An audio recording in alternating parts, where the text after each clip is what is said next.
Hello everyone. Have you ever looked at someone you love and thought, she's beautiful, she's charming, she has so much potential, and yet, deep down, you know she's making choices that are quietly destroying her own life? It's a strange place to be, watching intelligence get buried under pride, insecurity, or the need to impress the wrong people. We don't talk about this often because calling someone stupid feels cruel, but I'm not talking about IQ, I'm talking about emotional intelligence. Wisdom, the kind that tells you when to hold on and when to walk away, the kind that recognizes patterns, sees through lies, and refuses to live on autopilot. Some women, no matter how educated, how beautiful, or how loved, make decisions that slowly strip away their dignity, their power, and their joy. They stay in relationships that starve their soul. They measure their worth by who notices them. They confuse drama for passion and comfort for love.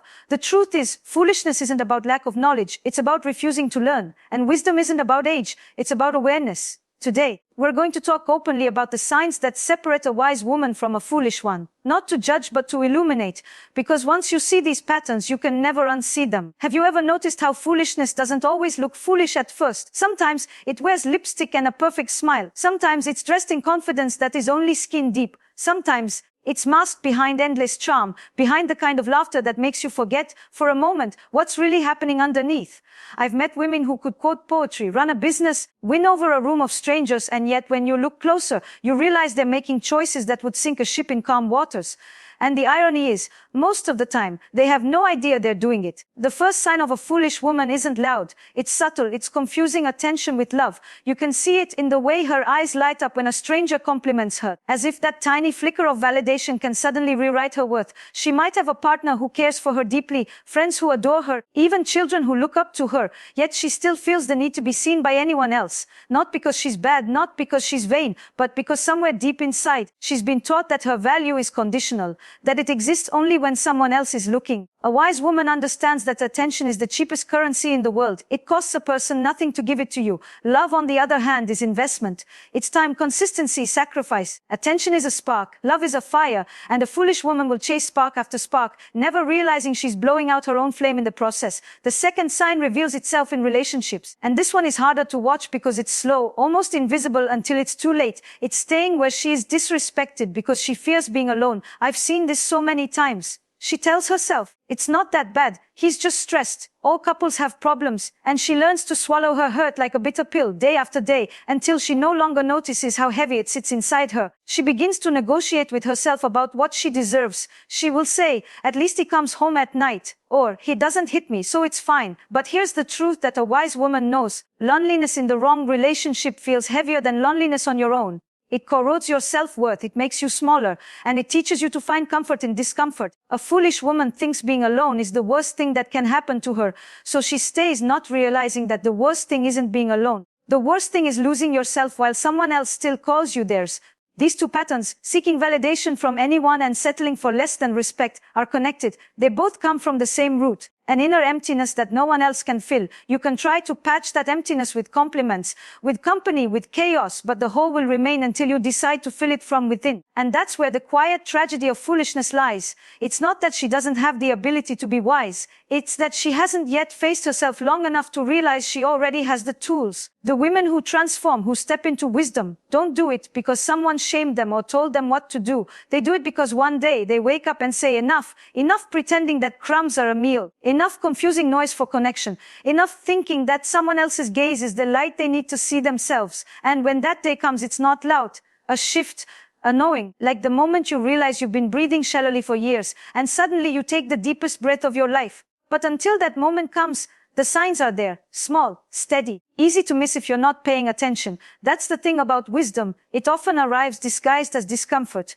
The uneasy feeling you get in your stomach when you laugh at a joke that actually hurts you. The way you glance at your phone, hoping for a message that will make you feel alive again, even though you know it shouldn't matter so much. The restless way you sleep when you know you're in the wrong bed, next to the wrong person, living the wrong truth. A wise woman listens to those whispers. A foolish woman calls them just a phase. And so the pattern continues. She spends her days chasing temporary highs and avoiding uncomfortable truths. She thinks she's avoiding pain, but really, she's trading the sharp sting of short-term discomfort for the slow ache of a life unlived. The saddest part, many people will cheer her on. They'll call her fun. fearless, independent, while quietly knowing she's standing on thin ice, because our culture often mistakes recklessness for confidence and chaos for passion. But here's the secret: wisdom isn't glamorous at first glance. It doesn't make headlines. It's not as thrilling as the drama. Wisdom is often a soft no, whispered to yourself when everything in you wants to say yes, for the wrong reasons. It's a lonely Friday night where you choose your own company over the arms of someone who doesn't deserve you.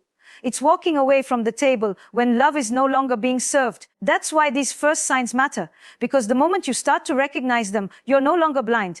And once you see, you can't unsee. There's a moment in every conversation about foolishness where we have to step into the uncomfortable territory of self-deception. Not the kind where you tell a small lie to someone else to keep the peace, but the kind where you lie to yourself so convincingly, you start to believe it's truth. The third sign of a foolish woman is this: she confuses desire with devotion. Desire is intoxicating. It's that first spark, the magnetic pull, the way someone's presence can feel like a warm, dangerous current rushing through your veins. And there is nothing wrong with desire. It's one of the most beautiful forces in human connection. But devotion is built in the shadows, in the quiet, consistent moments when nobody is watching. A foolish woman will meet a man who burns hot for her, and she'll think, this is it. This is love. She won't notice that his fire burns out the moment she asks for depth. She'll mistake grand gestures for stability, and she'll let chemistry blind her to character. Desire is about how someone makes you feel in the moment. Devotion is about how they choose you when the moment has passed. A wise woman knows the difference. A foolish woman keeps returning to the flame, even as it scorches her, because she would rather feel something intense than face the quiet truth that it's not real. And that leads us to the fourth sign, a dangerous one. She measures her worth by how much she is needed, rather than how much she is valued. On the surface, it sounds noble, to be the one who fixes, who rescues, who is always there when the world falls apart. But underneath, this pattern is a prison, because when your identity depends on being needed, you start attracting people who are broken, not because you want to heal them, but because you don't know who you are without their dependence. I've seen women give years, sometimes decades, of their lives to partners, friends, even family members who only knew how to take. They thought, if I just give more, they'll finally see me. They'll finally love me the way I love them. But need is not love.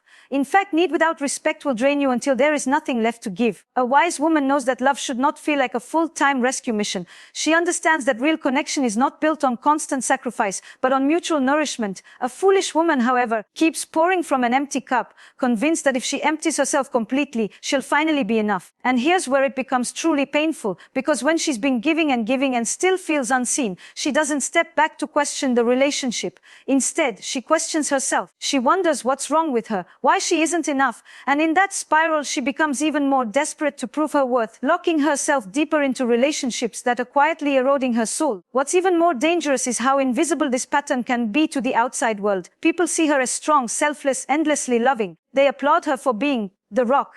But they don't see her at night, lying awake, wondering if anyone would still want her if she stopped holding everyone else together. This is the quiet tragedy of women who confuse being needed with being valued. They become irreplaceable to everyone but themselves. And then comes the fifth sign, one that wraps all the others together. She avoids solitude at all costs. To her, silence is unbearable. An empty house feels like failure. A weekend with no plans feels like exile. She fills her life with noise, people, parties, messages, distractions, anything to avoid sitting alone with herself. Why? Because solitude has a way of showing you what's missing. It has a way of holding up a mirror to your choices, your patterns, your compromises. And if you've been living in foolishness, that mirror can feel like an enemy.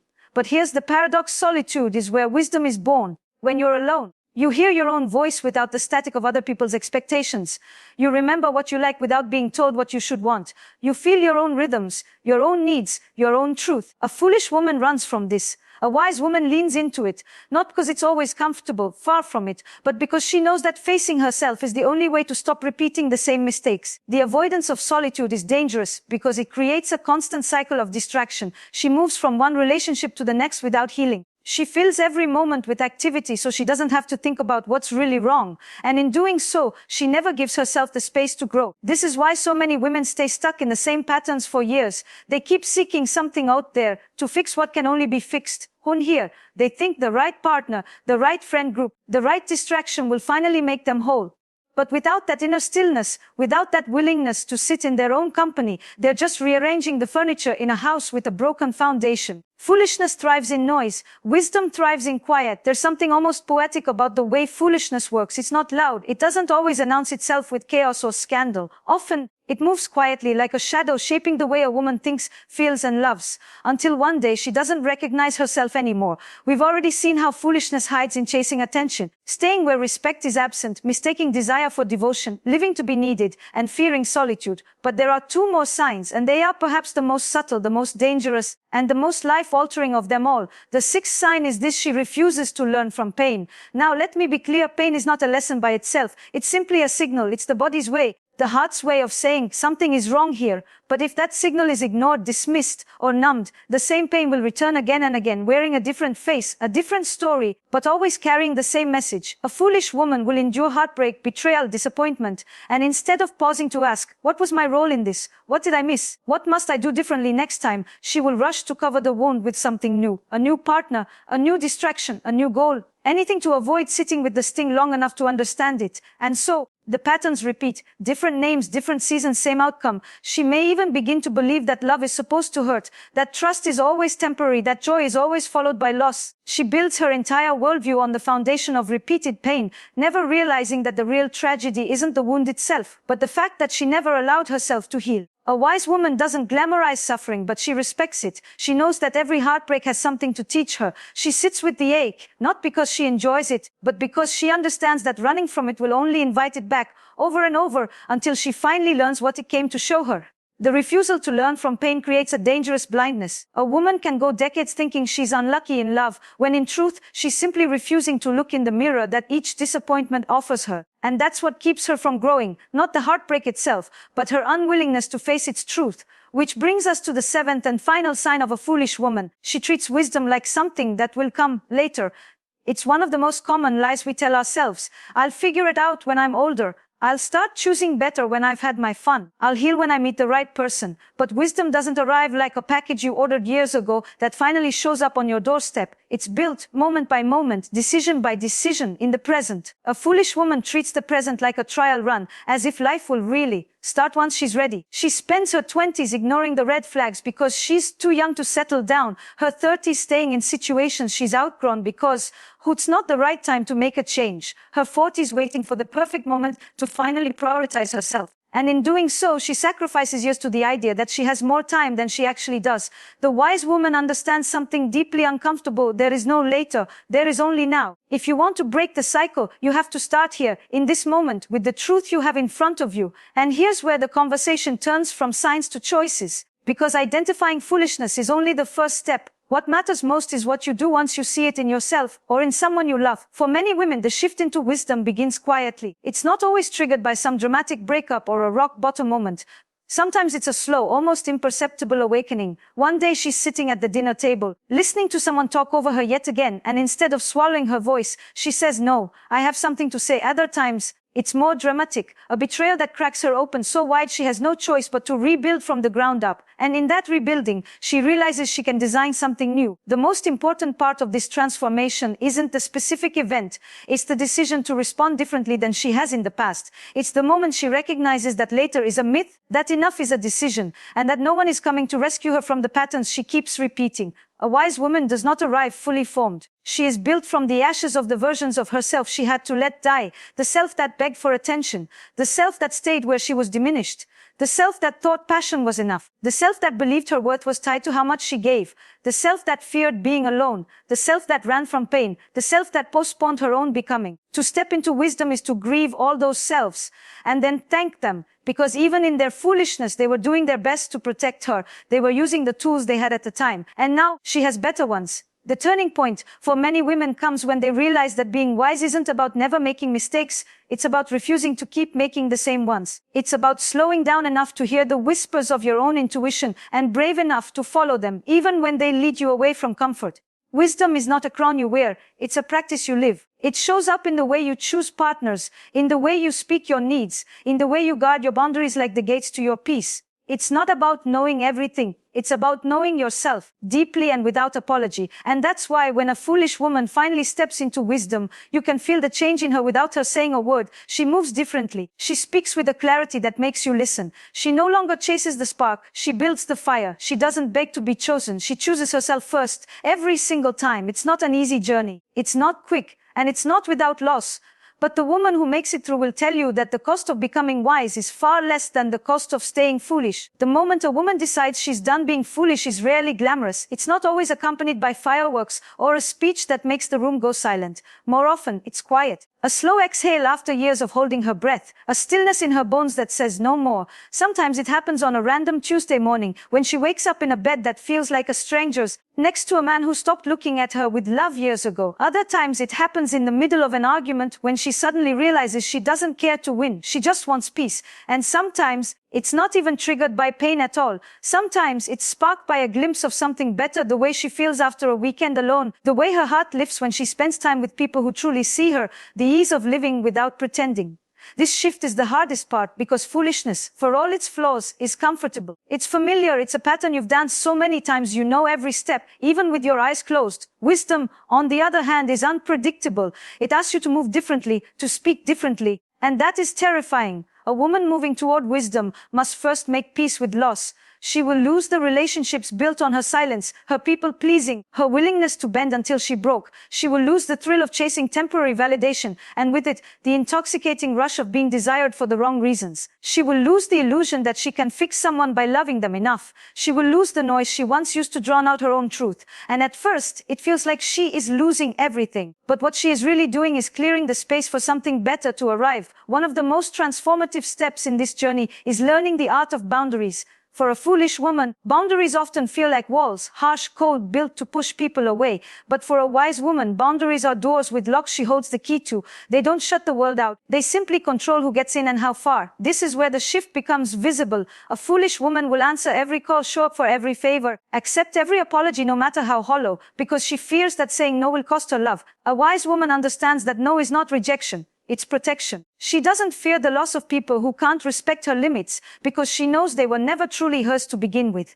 Another change is in the way she seeks love. A foolish woman is drawn to the high of intensity, the whirlwind romance, the late-night drama, the dizzying chemistry that feels like destiny, but is often just dysfunction wearing perfume. A wise woman still wants passion, but she wants it with peace. She doesn't confuse chaos for connection. She's not impressed by someone who can make her heart race if they can't also make her feel safe. And perhaps the most profound change of all is in how she relates to herself. When she was foolish, she treated her own needs like an afterthought. She put everyone else's happiness before her own. Sometimes without even realizing it. She spoke to herself in ways she would never speak to someone she loved. She believed the lies she'd been told about what she was worth, and worse, she repeated them to herself until they felt like truth. But the wise woman, she rewrites that inner script. She speaks to herself with the tenderness she once reserved only for others. She forgives herself for the times she settled, the times she stayed, the times she silenced her own voice. And in that forgiveness, she finds a strength she never knew she had. This transformation is not linear. Some days she will feel unshakable, calm, confident, certain in her choices. Other days she will feel the pull of old patterns. She'll miss the comfort of the familiar, even if it was destructive. She'll be tempted to go back to what she knows, because what she knows is easy. But here's the difference now: she catches herself. She notices the old habits as they rise. She pauses, she chooses again. And each time she does, her wisdom grows stronger, more natural, more like a second skin. One of the most beautiful things about this shift is how it changes the kind of love she allows into her life. A foolish woman may find herself surrounded by people who take more than they give, who love her for her usefulness rather than her essence. A wise woman, on the other hand, attracts people who match her energy. Not because she's lucky, but because she's unwilling to settle for less. She learns to wait for the kind of love that doesn't make her question her worth. The kind that is steady, respectful, nourishing. The kind that feels like home, not because it's predictable, but because it's safe to be fully herself there. And when she meets that kind of love, she recognizes it immediately, not because it sweeps her off her feet, because it allows her to stand firmly on them. This is where foolishness finally falls away, not with a single dramatic goodbye, but with 100 small choices to choose herself, to choose peace over chaos, depth over performance, growth over comfort, truth over illusion. The journey from foolishness to wisdom is, in many ways, a love story.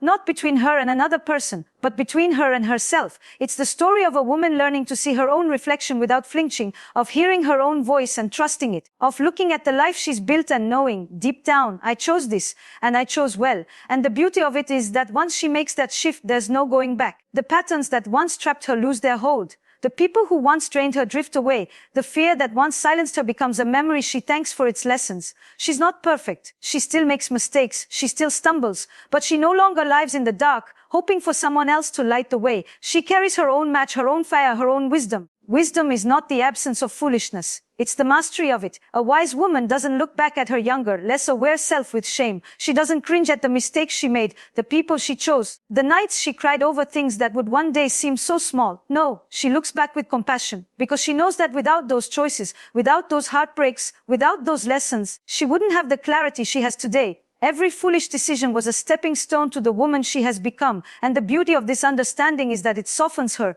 not just toward herself, but toward others. When she sees another woman making the same mistakes she once made, chasing validation, staying where she's disrespected, mistaking passion for love, she doesn't judge. She doesn't roll her eyes and say, she'll learn. She remembers the ache of needing to be chosen, the fear of being alone, the way a single spark of attention could feel like the sun. And instead of judgment, she offers empathy, not the kind that enables, but the kind that plants seeds. Because wisdom is not just about protecting yourself. It's about holding the light high enough for others to see their own way forward. The woman who has stepped into wisdom knows that love, real love, begins with herself. It's not selfishness. It's not arrogance. It's the understanding that you cannot give what you do not have. And when your own cup is full, when you treat yourself with the respect and tenderness you deserve, you naturally draw people who will treat you the same way. This is why the transformation feels so permanent. Once you know the taste of peace, you can't swallow chaos the same way again. Once you've experienced love without fear, you can't go back to love that comes with conditions. Once you've seen your own value clearly, you can't forget it.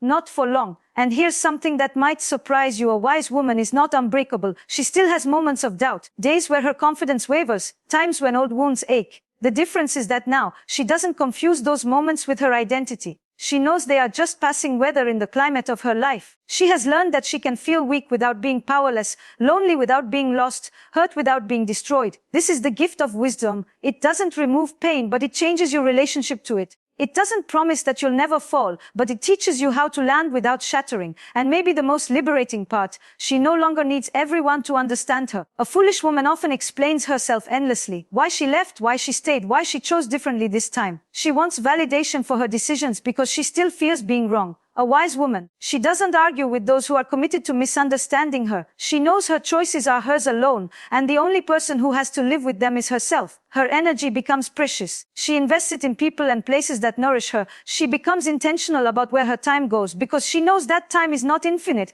and neither is her energy. And in protecting these, she becomes the kind of woman who inspires others, not through grand speeches or perfect Instagram quotes, but through the way she lives. She is proof that you can be soft without being weak, that you can be open without being naive, that you can be loving without letting yourself be used. And in this space, relationships transform too, because the men who once thrived on her foolishness, on her willingness to overgive, to overlook, to overstay, no longer find her a match. They may call her cold, difficult, high maintenance, but the truth is, she has simply raised her standards to match her worth. The men who do match her, they value her mind as much as her body. They cherish her peace as much as her passion. They show up not to take, but to share. And because she no longer fears solitude, she can choose these men freely, without desperation, without settling, without pretending. There is something magnetic about a woman who is not looking to be saved. She walks into a room and you can feel it, this quiet, steady energy that says, I belong to myself first. She can love deeply, wildly, fiercely, but she will never love at the cost of her own soul again. And this, perhaps, is the truest mark of wisdom, the ability to love without losing yourself. If you are listening to this and you recognize pieces of yourself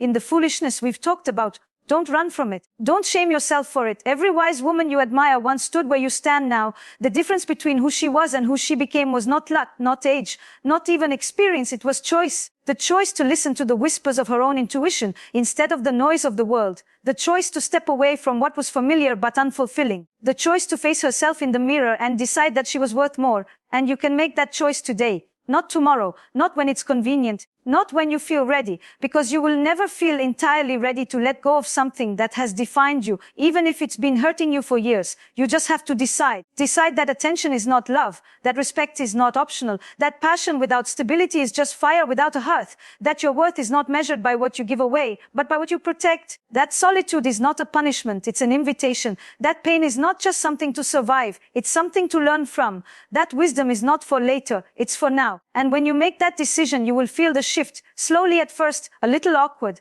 a little unsteady, but over time it will become the most natural thing in the world. You will look back one day and barely recognize the woman you used to be, not because she was bad, but because she was unfinished. And you will thank her, because without her mistakes, without her longing, without her willingness to keep trying even when she didn't know better, you would not be here, standing in your own light, speaking with your own voice, living with your own wisdom. So, here's the truth you need to hear. You do not have to be perfect to be wise. You just have to be willing to see yourself clearly and brave enough to act on what you see. And once you do that, no one can ever take it from you.